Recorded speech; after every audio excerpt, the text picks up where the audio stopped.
Bueno, seguimos en directo.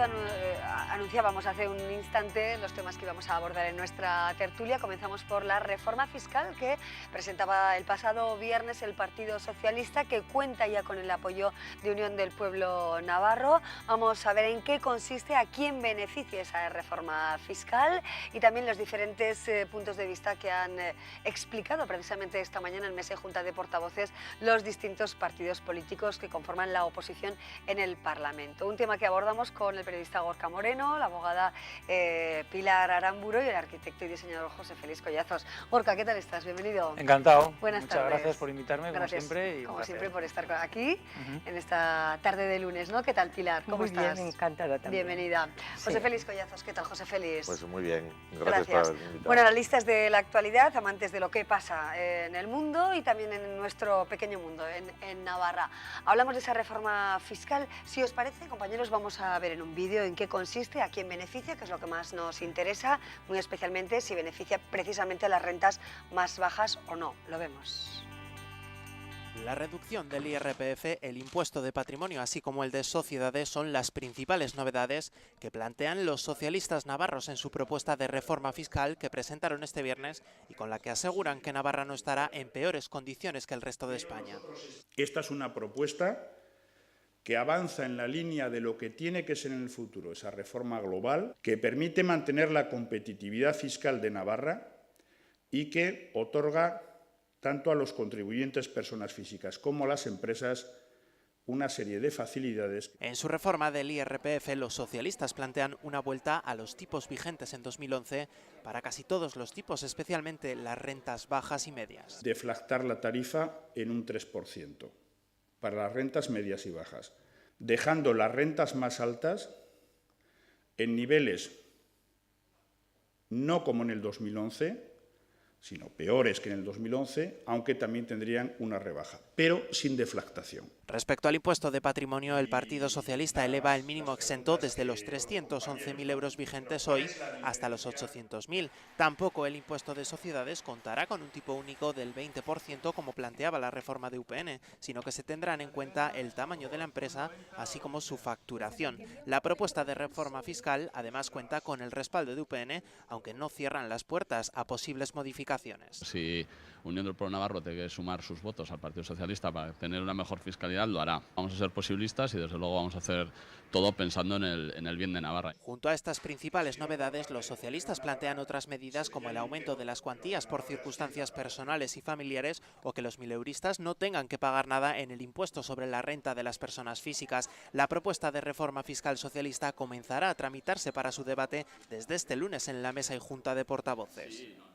Un tema que ya ha sido abordado en la mesa de junta de portavoces. Enseguida veremos la opinión de todos los partidos, pero antes me gustaría conocer de primera mano al menos una serie de apreciaciones de nuestros invitados y colaboradores. También, desde luego, vamos a tener en cuenta, Gorka, por ejemplo, el hecho de que hace 2 semanas escasas el Gobierno no pudo sacar adelante su reforma fiscal y vemos ahora esa unión de apoyos entre regionalistas y socialistas. No sé si ha causado sorpresa también el hecho de que el PSN se adelante y tome esa iniciativa de presentar una reforma fiscal. ¿Qué te llama la atención más de todo A mí lo esto? que más me llama la atención es un poco las medidas que para mí encierran una contradicción en sí misma, ¿no? Por un lado hablan de reducir tanto a lo que son las rentas más bajas o las rentas medias un 3% y al mismo tiempo estamos hablando de aplicar tipos por debajo del Estado a rentas, lo que es el tipo máximo del 48% frente al 52%, por ejemplo, del Estado, o del 56%, por ejemplo, que es en Cataluña, ¿no? En el impuesto de patrimonio, algo similar. En vez de una exención hasta 700.000 euros, hablamos de hasta 800.000. En un partido como el PSN, que al mismo tiempo se posiciona como una formación contraria a los recortes, favorable a lo que son los servicios públicos de calidad, y en un momento de crisis como el actual, a mí me llama la atención de cómo eso va a ser viable realmente. Es decir, no se puede pedir unos servicios públicos de máxima calidad en un momento de muchos recortes y al mismo tiempo querer bajar los impuestos o poner unos tipos como los que está diseñando el PSN. Para mí, desde mi punto de vista, y no soy experto en economía, pero para mí eso encierra una contradicción en sí misma. Pilar, se recaudará menos dinero, en principio si sale adelante esta iniciativa, pero por otro lado se plantea la reactivación de la economía también. Sí, y efectivamente la reactivación de la economía es lo que puede llevar a que haya un equilibrio presupuestario en definitiva. Entonces, que se plantee desde el apoyo a las rentas bajas, pues es un principio. Que el Partido Socialista lo haga me parece lógico. Y en sí el diseño no está mal. Por otro lado, lo que sí me parece es que ya hay precedentes en Navarra de que haya habido propuestas tanto de casi ley alternativa. Yo recuerdo en otras etapas en las que el Partido Socialista, estando gobernando UPN, también propuso una reforma fiscal con una alternativa casi completa, fue mediante enmiendas, pero casi completa. Era hace varios años, estaba en la oposición el Partido Socialista y estaba José Antonio Asiain y personas que diseñaron otro modelo fiscal. Bien, me parece que lo que significa por fin, es el que hay pues la consideración del interés general de los navarros y de las navarras por encima de las batallitas. Y en ese sentido me parece básico, es más, ojalá cundiera la cuestión, porque realmente lo que no podía ocurrir es que hubiera un sistema fiscal perjudicial para todas las personas que aquí vivimos en relación tanto con el modelo estatal como con el modelo del País Vasco, y estamos aquí en una tierra en la que realmente, pues sobre todo el impuesto de sociedades y algunas cuestiones nos pueden llevar a que salgan motores de economía que los necesitamos precisamente por algo que en sí mismo es perjudicial para el interés general. Luego, bienvenido el modelo, y me parece que tiene que haber negociación, que efectivamente tiene que estarse abierto a posibilidades, pero me parece importante y positivo. Sí. José Félix, ¿qué destacas de la reforma fiscal, de los hechos tal y como han acontecido, el hecho de que el PSN lo presente, los apoyos con los que cuenta y las críticas con las que cuenta también el planteamiento socialista? Bueno, yo antes de bienvenido, creo que la prudencia que ha tenido Núñez de Izquierda Unida o los comentarios de Pachi Zabaleta diciendo que se analicen todos los modelos para que tengamos los datos, porque solamente sabemos efectivamente las grandes cifras, como bueno, las rentas más bajas, tenemos una serie de detalles que no siempre tienen un significado directo sobre la cohesión social, porque efectivamente no es solo importante los impuestos que recaudamos, sino los gastos que comprometemos. Si vamos a recaudar efectivamente menos, no podemos esos gastos comprometidos de esa cohesión social dejarlos al albur del crecimiento económico que no sabemos cómo va a evolucionar. Por lo tanto, no tiene por qué ser una medida en principio progresista desde mi punto de vista. De hecho, el PP, casualidad, les ha dicho que es poco ambiciosa porque ellos habían dicho hasta 14.000. Fíjate, o sea, son más progresistas. Menos de 14.000 no pagan. Respecto a las rentas bajas, respecto a las rentas altas, lo ha apuntado muy bien Gorka. Pero sí que quiero coger el guante del debate, de hacer un análisis parlamentario que lo habías hecho en la pregunta inicial.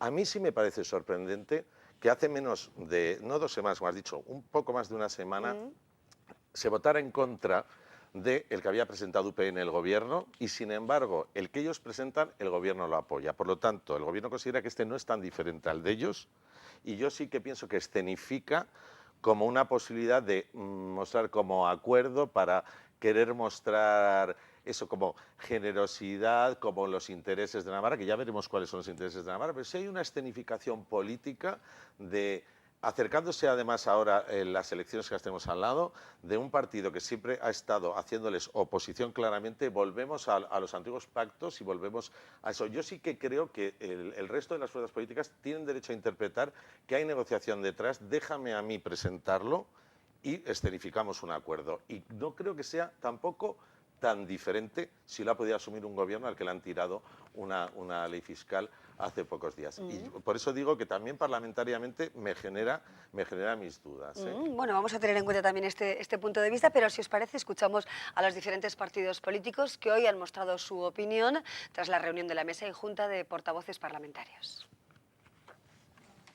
La propuesta de reforma fiscal socialista ha entrado este lunes al Parlamento con el rechazo de la mayoría de los grupos, a excepción del propio Partido Socialista y de UPN, que ha asegurado que la apoyará. Va en la línea de lo que en su día había presentado el Gobierno, y en ese sentido UPN, con las modificaciones que podamos hacer en comisión, pero desde luego está en disposición de apoyar esa propuesta. Estamos dispuestos al consenso con todas las formaciones políticas sin ningún tipo de exclusión, pero desde luego lo que no vamos a hacer es bajar los tipos más a lo que fue la propuesta de UPN rechazada.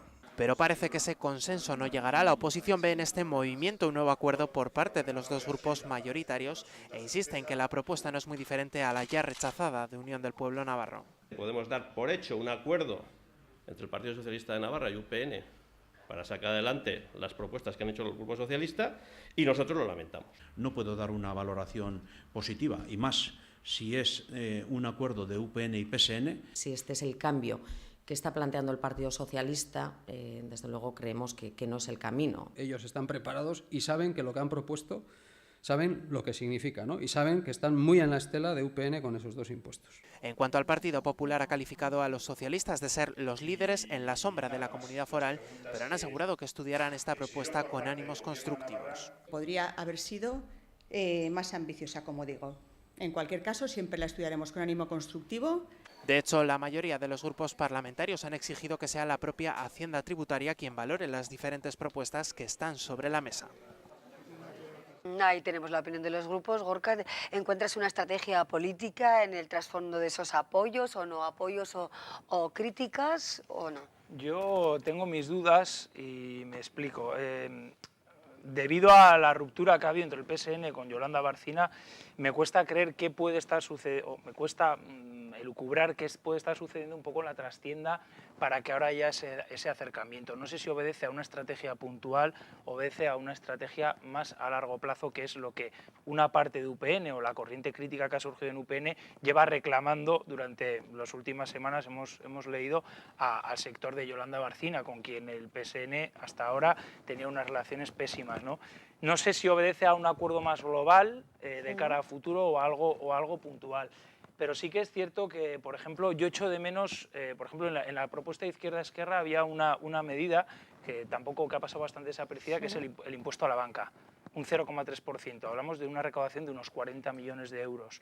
Teniendo en cuenta que la propuesta que hace el PSN puede suponer una reducción de entre el 45 y el 55% de recaudación de impuestos de los 71 que se había propuesto UPN, a mí personalmente me preocupa. No soy técnico para saber cómo luego se hace esa cirugía de precisión de los números, pero claro, si no tenemos ingresos como comunidad y al mismo tiempo planteamos una reforma fiscal que puede generar una reducción mayor incluso de lo que había estimado UPN, a mí eso me plantea dudas, también como al compañero. Pienso que la recaudación puede ser más o menos equivalente a lo que significaba en la etapa anterior a la reforma que se hizo precisamente en el momento de la crisis, ¿no? a la que fue implantada en 2012. Y en esa no estamos en parámetros anormales. El tema de lo de la banca, pues la tasa Tobin se comentaba en el Parlamento hace años, es una cuestión recurrente, porque luego resulta que la banca lo que hace es repercutir en el usuario, en el cliente, en definitiva, esa tasa. Entonces no se ve bien que resuelva gran cosa, pero yo lo que creo es que no se plantea tanto como una negociación, y veas el ejemplo. Hoy en lo que se ha aprobado por la mesa del Parlamento ha ido también el tema de la modificación de la ley del euskera, que no es tema menor. Entonces, si se quiere plantear que hay una negociación entre el PSOE y UPN, pues vamos, esto es incoherente con una negociación con UPN, porque este realmente caso, el tema del euskera, que ha sido por otro lado clave en lo que significa, el concepto un poco de esta comunidad como comunidad diferenciada, con la ley del euskera del 86, que realmente se pactó con UPN y se hizo por PSOE y UPN juntos, y el decreto, todo lo que ha conllevado. En esto, que hay un cambio sustancial y se une con los otros partidos de la oposición, el PSOE lo aprueba hoy, en el mismo día en el que se plantea la reforma fiscal. Luego, realmente, es más, esta reforma fiscal podía haber salido si estaba en buena disposición UPN mediante enmiendas a la ley de UPN. Se ha querido escenificar que no, que la tuya la tiro y que yo voy a hacer la mía. Eso es beligerante posición del PSOE en este momento todavía con UPN. ¿A qué vaya a ir la cuestión? Yo no lo sé. Yo, en principio, soy partidaria de encuentros importantes entre los partidos que tienen un marco en el que se está respetando a Navarra con un modelo. Y en ese sentido, el PSOE ha tenido 20 parlamentarios cuando tenía precisamente una fidelidad a ese marco y cuando no le iba la indefinición que en este momento vive. sirve, pero eso ya es una cuestión opinable que realmente por ahora no consigo en absoluto convencer a la mayoría. Bueno, difícil, desde luego, está el panorama, ¿no?, preelectoral o de posiciones de los diferentes partidos. Se puede vislumbrar o no, bueno, una imagen próxima de socialistas y regionalistas, pero por otra parte, como indicaba Pilar, pues hemos visto a socialistas con nacionalistas de la mano en esa modificación de la ley del vascuence. Lo que pasa es que yo creo que efectivamente una ley de vascuence no es tan importante para el modelo de comunidad como una ley fiscal. Efectivamente, el modelo de sociedad que tengamos estando de acuerdo con algunas de las cosas que dice Pilar.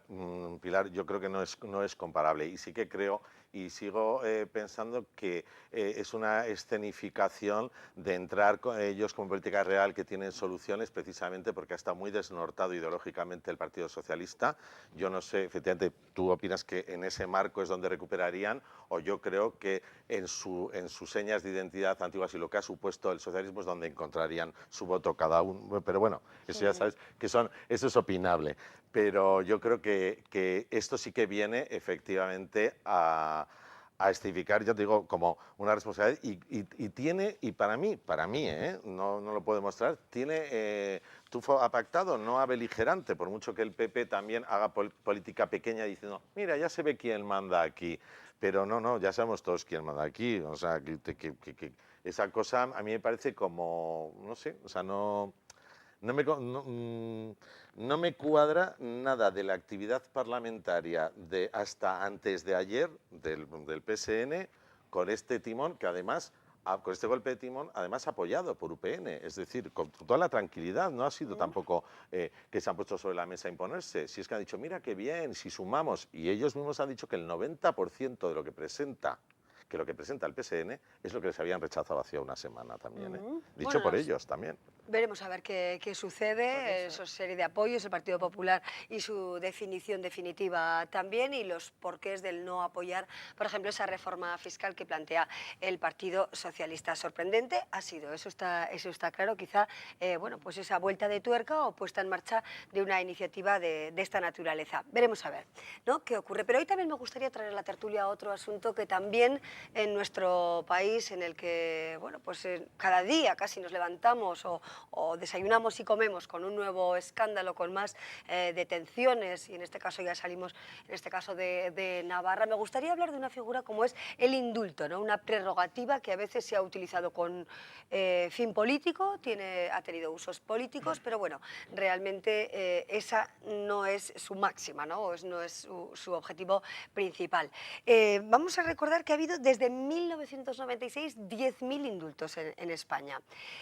Pilar, vamos a recordar también, valga la reiteración, para qué sirve el indulto y en Navarra cómo se ha aplicado. Mira, siempre ha existido el indulto en diferentes contextos, siempre, y habrá indulto, siempre. ¿Por qué? Pues porque la aplicación de la ley estrictamente puede crear, no la búsqueda de la justicia, sino puede crear una injusticia en un momento dado. Entonces, para eso tiene que haber una figura en la que realmente, teniendo en cuenta unos parámetros que, bueno, los que se crearon en su día con la ley del indulto que tenemos ahora, queda aquello muy atrás, pero bueno, luego en 1988 también se actualizó y se plantea, bueno, pues que desde luego tiene que ser con el consentimiento del agraviado o perjudicado, que además tiene que haber un informe, pues, de los servicios penitenciarios, bueno, a una serie de elementos para condicionar cómo ha de ser, en qué condiciones el indulto. Pero hay un elemento que en este momento en la sociedad hiere, y hiere de un modo tremendo, y es el indulto aplicado a delitos que han cometido personas que tenían una relevancia social y política que tendría que ser ejemplarizante, y ha sido de delincuencia bochornosa, y ha sido de robar a la sociedad. Y en este sentido, si se aplica el indulto a este tipo de personas, se está creando algo que es un agravio al concepto mismo del indulto, porque el indulto, como salía ayer en prensa de aquí de Navarra, bastante detallado, ¿cuándo se ha aplicado indulto en Navarra? Pues en algunos casos, bueno, en los insumisos era claro, ¿no?, que era la mayor parte, pero que realmente cuando dejó de ser norma, algo por lo que un chico tenía una condena de 2 años y luego iba a tener ahí grabado su antecedente para que cualquier accidente de tráfico o un delito de tráfico o una pequeña cuestión le pudiera llevar a la cárcel, cárcel, efectivamente eso había que limpiarlo. Limpiarlo es el indulto, porque si no ahí quedaba el antecedente. Entonces, bueno, ahí ya va una gran parte de los que se han aplicado en Navarra, pero luego en otros, que quedaban muy patentes y muy bien señalados, realmente se aplicaba un elemento de hacer justicia, que es en definitiva el elemento final por el que se hacen las leyes y por el que hay unos tribunales y por el que hay un elemento en el que estamos procurando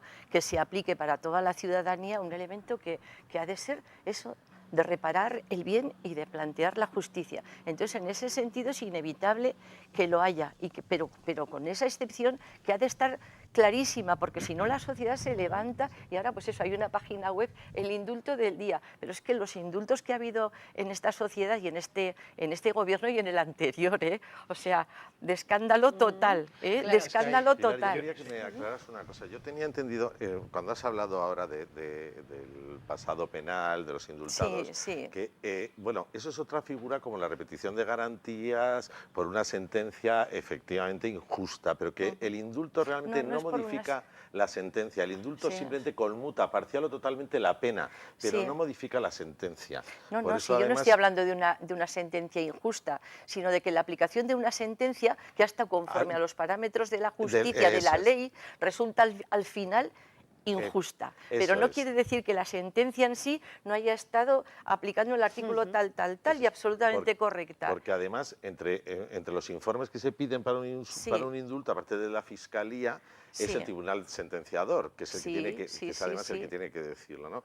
Lo más sorprendente de todas formas de la figura del indulto no es solamente cómo la están utilizando, porque eso es terrible, sino el modelo de indulto que tenemos, que es, bueno, lo sabes tú mejor que yo, de 1870, la época de Amadeo de Saboya, con muy pocas modificaciones, prácticamente donde había Ministerio de Gracia y Justicia, Ministerio de Justicia en la transición, etc. Pero sigue siendo una prerrogativa que en instancia última es de los gobiernos y el Consejo de Ministros.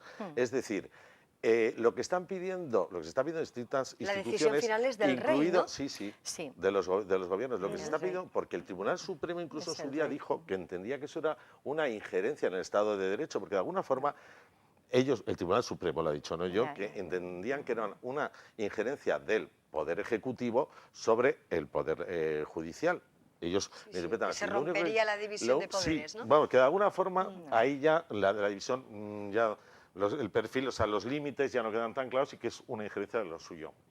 Lo que se está pidiendo claramente es una ley de indulto mucho más transparente y mucho más negociada. Quiere decir, por ejemplo, podríamos decir que el indulto en vez de ser solo del gobierno vaya a sedes parlamentarias o que sea en la Cámara Baja y que se decida por mayoría. Podría ser, dices, no cambia mucho porque tiene mayoría absoluta. Bueno, es que conseguir mayoría absoluta es muy difícil y ahora sí, pero sí cambia a sucesivos gobiernos. Podría ser que efectivamente los que hacen los informes, el fiscal y el tribunal sentenciador, tuvieran mayor poder de decisión, no solamente presentar su opinión. Porque el indulto aparte también lo puede impulsar también, la policía, instituciones penitenciarias, es decir, todas las personas involucradas, incluso representantes, que tengan algún poder final sobre los indultos, porque si no pasa lo que ha pasado, y eso que comentaba Pilar, que es que al final son generalmente altos cargos, o sea, altos cargos o cargos institucionales, policías, que han sido clarísimamente indultados, altos cargos como hablábamos de Sáez, el del Banco Santander, o políticos, que tenemos una amplia historia, y esto sí que no es efectivamente exclusivo de ningún gobierno, tenemos, vamos, no vamos a repasar, en la historia de la democracia sabemos que ha habido lo que ha pasado. indultos en el gobierno socialista y en el gobierno del Partido Popular, todos, efectivamente. Y yo creo que la figura necesita una actualización claramente a la que el gobierno del PP, cuando fue planteado también esta primavera y en junio, se resiste, como gato panza arriba, a modificar con el resto de los grupos. Si además se va a modificar no solo para ellos, se modifica para el futuro de nuestra democracia. Claro, es que para mí la lupa la tiene puesta. Claro. O sea, la tiene puesta porque está en la página web, porque hoy se está mucho más atento a todo lo que está saliendo y bueno, cómo funciona. Realmente funciona la democracia, funciona el que haya jueces que estén destapando las miserias que tenemos, ¿no? Entonces eso es salud, eso es salud. Pero hay casos, por ejemplo... ¿Beneficios o inconvenientes? A ver, es que hay cosas que a mí no me entran en la cabeza. En la línea un poco lo que decía Pilar.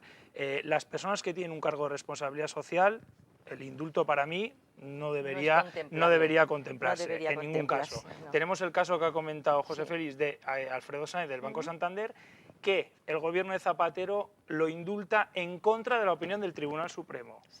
Así de claro. O sea, el poder que se le da al Poder Ejecutivo con esa capacidad decisoria es terrible. Y eso precisamente genera injusticias, que es justo lo contrario de lo que pretende el indulto.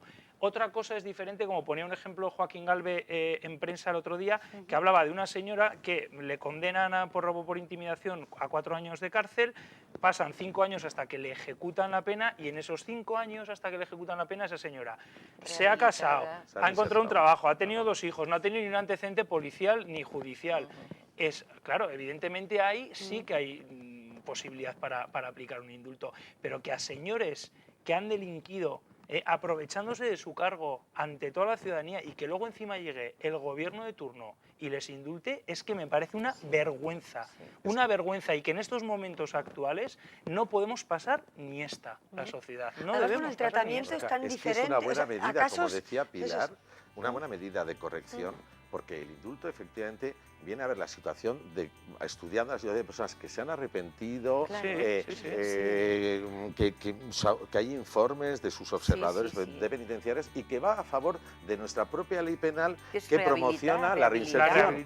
Entonces, como efectivamente el fin último es la reinserción y después la observación de personas que ya han cumplido su condena, y que están arrepentidos, es que está claro que el indulto es una figura que no tiene que desaparecer. Simplemente hablamos de regularla de otra forma, de ponerla al día, que vuelvo a repetir, que tiene 140 y tantos años en su esencia, modificado pocas modificaciones.